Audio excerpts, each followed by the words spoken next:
Hi friends, Miss Leanne again. I'm thinking about you. I'm pretending I can see you. Hi William and Sophie. Hi Sammy. Hi Lily. Dominic, are you there? I hope so, friends. I am missing you and Miss Dara's missing you, and we're hoping we'll see you very soon. Today, I thought I'd read you my favorite story. Some of you have heard it before because I've read it at school. It's called Miss Suzy. When you look at this book, when I show you the pages, there's lots of stains, there's some rip marks. That's because this book is as old as Miss Leanne. Read this book, my mom read this book to me when I was a little girl, and it's my favorite, and I've read it to my kids, and I've read it to every class I've had as a teacher. So super excited to share it with you. Let's read Miss Suzy. Miss Suzy was a little gray squirrel who lived all by herself at the tip top of a tall oak tree. She liked to cook, she liked to clean, and she liked to sing while she worked. Every morning, Miss Suzy made herself a bowl of acorn pudding, and as she stirred, she sang, "Oh, I love to cook, I love to bake, I guess I'll make an acorn cake." After she swept the crumbs from her moss carpet with a little broom she'd made from maple twigs, then she dusted her firefly lamps and rinsed her acorn cups and put her whole house in order. At night, Miss Suzy climbed into her bed and looked through the topmost branches of the sky. She saw a million stars, and the wind gently rocked her to sleep. It was very peaceful. But one day, a band of red squirrels came jumping and chattering to the foot of the tree where Miss Suzy lived. They were quarrelsome fellows and liked fighting so much they even fought amongst themselves.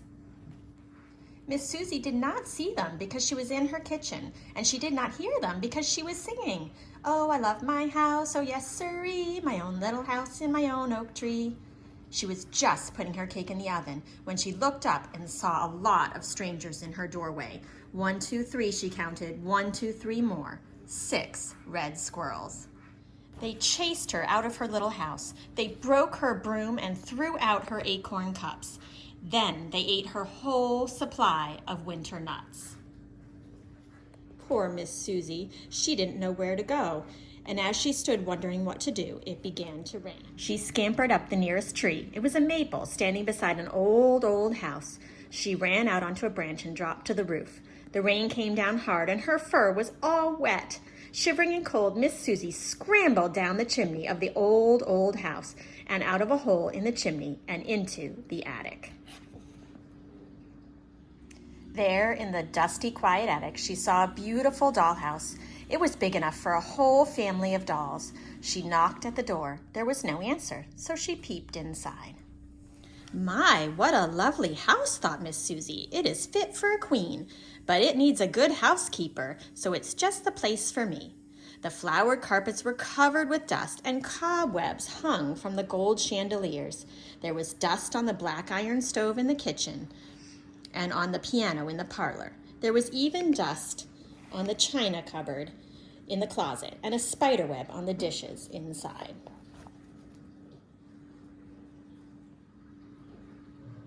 "When it is cleaned, it will be a good house for the winter," Miss Suzy said to herself. "But what a shame there was no one to share it with me. It is so big." She cleaned the whole first floor. Then she went upstairs and cleaned the bedrooms. Then she climbed into a 4-poster bed and fell asleep. The next morning, Miss Suzy was hungry, and she left the dollhouse to go look for nuts or seeds. On her way to the attic window, Miss Suzy saw a box. "Just the thing to keep my nuts and seeds in," she thought, and opened it up. Well, what do you think she found inside? A band of toy soldiers that had been sleeping there for years. "Thank you for setting us free," said the captain, "and now I need a place for us to live." "Oh, do come stay with me," invited Miss Suzy. The toy soldiers marched into the big dollhouse and Miss Suzy took care of them like a mother. She cooked their meals in the kitchen and served them in the dining room. At night, she told them stories and tucked them into their 4-poster beds. The soldiers were very happy, and most of the time, Miss Suzy was happy too, but not always. Sometimes she looked at the flowered carpets and the real china dishes and the gold chandelier and sighed, thinking of her plain moss carpet and her firefly lamps and her acorn cups. One night in spring, instead of telling the soldiers a story, she told them about her old home in the oak tree. Then she told them how the red squirrels had come and chased her away, and a tear rolled down her furry cheek. Late that night, the captain woke his men and gave them their orders. There were only 5 of them, but they were very brave, and their hearts were full of love. After all, Miss Suzy had cared for them all winter. They marched up the oak tree and scaled its trunk. The red squirrels were, as usual, fighting amongst themselves. They were making so much noise, they did not hear the soldiers until it was too late. "This is Miss Suzy's house," the captain said, drawing his sword. "Will you go peaceably, or must we fight?"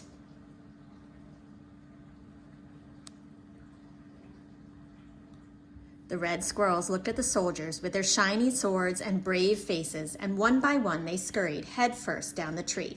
"And don't come back," shouted the captain. Miss Suzy was overjoyed when she heard she could move back into the tall oak tree. She thanked the toy soldiers and made them promise to come for dinner once every week. Then the soldiers waved goodbye and marched off through the forest, singing merrily.